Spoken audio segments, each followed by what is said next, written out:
The world watched in disbelief as President Trump on April 3, 2025, dropped a bombshell on the global economy. The announcement came during a highly anticipated press conference where the president, known for his unpredictable policy decisions, unveiled a sweeping new tariff policy. His weapon of choice? A hefty 25% tariff on all foreign-made cars entering the United States. This move was aimed at curbing the influx of foreign vehicles, which he claimed were undermining the American auto industry and costing American jobs. This decision sent shockwaves across the globe, but nowhere was the impact felt more keenly than in Canada, America's neighbor and closest trading partner. The Canadian auto industry, deeply intertwined with the U.S. market, faced an immediate crisis. The tariffs, effective immediately, marked a stark departure from decades of economic cooperation and whispered promises of a special relationship. The seamless flow of goods and services that had characterized U.S.-Canada trade relations was abruptly disrupted. Trump, known for his America First rhetoric, declared the move essential for revitalizing the U.S. auto industry and protecting American jobs. He argued that the tariffs would level the playing field, allowing American manufacturers to compete more effectively against foreign automakers. He promised a resurgence of manufacturing, a return to past glories, and a future where American cars ruled the roads. The vision he painted was one of a robust, self-sufficient American auto industry, free from the pressures of foreign competition. April 2, 2025 was christened Liberation Day, a symbolic severing of ties with what Trump perceived as unfair trade practices. The day was marked by celebrations across the United States, with parades and rallies echoing the president's call for economic independence. However, the celebratory tone was lost on many, particularly in Canada, where the news landed like a ton of bricks. The Canadian auto sector, heavily reliant on exports to the U.S., was thrown into turmoil. The Canadian economy, heavily reliant on automotive exports to the U.S., braced itself for the impact. Factories faced potential shutdowns, and thousands of jobs were suddenly at risk. Prime Minister Mark Carney, in a blistering public address, declared the old relationship is over. He emphasized that Canada would not stand idly by while its economy was threatened. This marked a turning point, a definitive shift in the dynamics between the two nations. The once harmonious trade relationship was now marred by tension and uncertainty. Carney, while acknowledging the need for dialogue, made it clear that Canada would not be bullied. He called for unity among Canadians and urged the nation to stand strong in the face of adversity. He vowed to protect Canadian workers and explore all avenues to mitigate the damage inflicted by the tariffs. This included seeking new trade partnerships and bolstering domestic industries. The Prime Minister's words were a clear signal. Canada was prepared to fight back. The stage was set for a new chapter in U.S.-Canada relations, one defined by resilience and determination. The rationale behind the tariffs, as presented by the Trump administration, was simple: protect American jobs and bolster domestic manufacturing. The administration believed that by imposing tariffs on foreign imports, they could create a level playing field for American companies. This, in turn, would encourage businesses to keep their operations within the United States, rather than outsourcing jobs to countries with cheaper labor costs. The hope was that this would lead to a resurgence in American manufacturing, with factories reopening and new jobs being created across the country. The administration argued that for too long, the U.S. auto industry had been undercut by cheaper foreign imports, leading to factory closures and job losses across the American heartland. They pointed to the numerous abandoned factories and the thousands of workers who had lost their livelihoods as evidence of the need for protective measures. The sight of once thriving industrial towns now struggling with unemployment and economic decline was a powerful image that resonated with many Americans. These tariffs, they argued, were a necessary corrective measure. By making foreign goods more expensive, the administration hoped to incentivize consumers to buy American-made products. This, they believed, would not only help to revive the domestic manufacturing sector, but also reduce the country's trade deficit. The tariffs were seen as a way to restore economic sovereignty and ensure that American workers were not disadvantaged by unfair competition from abroad. They promised a brighter future where American factories hummed with activity and American workers reaped the rewards of a thriving auto sector. The vision was one of bustling assembly lines, increased production, and a renewed sense of pride in American craftsmanship. The administration painted a picture of a revitalized industrial landscape, where the benefits of protectionist policies would be felt by workers and communities across the nation. The projected revenue from the tariffs, estimated at a staggering $100 billion annually, was touted as a windfall for the U.S. Treasury. This influx of funds was expected to support various public services and infrastructure projects, further boosting the economy. The administration argued that the tariffs would not only protect jobs, but also generate significant financial benefits for the country as a whole. However, critics were quick to point out the flaws in this logic. They argued that the tariffs could lead to unintended consequences that would ultimately harm the very people they were meant to help.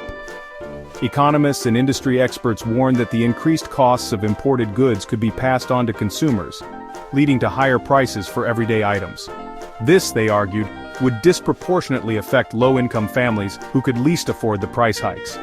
They argued that the tariffs, far from being a magic bullet, were more likely to backfire, leading to higher prices for consumers, job losses in industries reliant on imported parts, and retaliatory tariffs from trading partners. The potential for a trade war, with countries imposing their own tariffs in response, was a significant concern. Such a scenario could lead to a cycle of escalating tariffs that would disrupt global supply chains and create uncertainty for businesses. Economists warned of a potential trade war, with escalating tariffs creating uncertainty and stifling global economic growth. They cautioned that the interconnected nature of the modern economy meant that protectionist policies could have far-reaching and unpredictable consequences. The risk of retaliatory measures from other countries could lead to a decline in international trade, affecting not just the U.S., but economies around the world. The tariffs, they argued, were a short-sighted attempt to address complex global trade issues with blunt force, ignoring the intricate web of interconnectedness that defined the modern economy. They emphasized the need for more nuanced and collaborative approaches to trade policy, ones that would take into account the diverse interests of different stakeholders and promote sustainable economic growth. The debate over the tariffs highlighted the challenges of balancing national interests with the realities of a globalized world. Canada's response to the tariffs was swift and resolute. The government wasted no time in formulating a comprehensive strategy to counteract the economic aggression from its southern neighbor. This was not just a knee-jerk reaction, but a well-thought-out plan that involved multiple facets of the Canadian economy and society. Prime Minister Carney, in his address, vowed to dramatically reduce Canada's reliance on the U.S. economy. He emphasized the importance of economic sovereignty and the need for Canada to stand on its own feet. His speech was a rallying cry for a nation that had long been intertwined with the U.S. in terms of trade and economic policies. He outlined a plan to diversify Canada's trade relationships, seeking new markets for Canadian goods and reducing the country's vulnerability to the whims of U.S. trade policy. This plan included negotiating new trade deals with countries in Europe, Asia, and South America, thereby creating a more balanced and resilient economic framework. Carney also promised retaliatory measures, carefully calibrated to inflict maximum economic pain on the U.S., while minimizing the impact on Canadian businesses and consumers. These measures were designed to be both strategic and surgical, targeting specific sectors of the U.S. economy that would feel the pressure without causing undue harm to Canadian interests. These measures, he assured the Canadian public, would be implemented strategically and with the long-term interests of Canada in mind. The government aimed to protect Canadian jobs and industries while sending a clear message to the U.S. administration that Canada would not be bullied into submission. The Prime Minister's stance was met with widespread support from across the Canadian political spectrum. Politicians from all major parties rallied behind Carney's plan, recognizing the importance of a united front in the face of external economic threats. This rare moment of political unity underscored the gravity of the situation and the need for decisive action. The tariffs, seen as an affront to Canadian sovereignty and a betrayal of a long-standing friendship, galvanized public opinion against the Trump administration and its protectionist policies. Across the country, people took to the streets in protest, voicing their anger and frustration. The sense of betrayal was palpable, and it fueled a wave of nationalism and solidarity among Canadians. Adding to the complexity of the situation was the looming Canadian federal election, scheduled for April 28, 2025. The timing of the tariffs could not have been worse. as they became a central issue in the election campaign. Candidates from all parties were forced to address the tariffs and outline their plans for dealing with the U.S. administration. The tariffs became a central campaign issue, with all major parties pledging to stand up for Canadian interests and challenge U.S. protectionism. The election debates were dominated by discussions on how to best protect Canada's economic sovereignty and ensure a prosperous future for all Canadians. The outcome of the election would undoubtedly shape the country's approach to its southern neighbor for years to come. While politicians traded barbs and economists debated the long-term consequences, the immediate impact of the tariffs was felt most acutely by workers on both sides of the border. Flavio Volpi, president of Canada's Automotive Parts Manufacturing Association, warned of dire consequences, stating that the tariffs could bring car manufacturing on both sides of the border to a grinding halt within a week. His words proved prophetic. News reports flooded in of Canadian factories, heavily reliant on the U.S. market, being forced to shut down operations. Hundreds of Canadian workers, many of whom had spent their lives building cars destined for American driveways, found themselves out of work, their livelihoods sacrificed at the altar of protectionism. The human cost of the tariffs was undeniable and heartbreaking.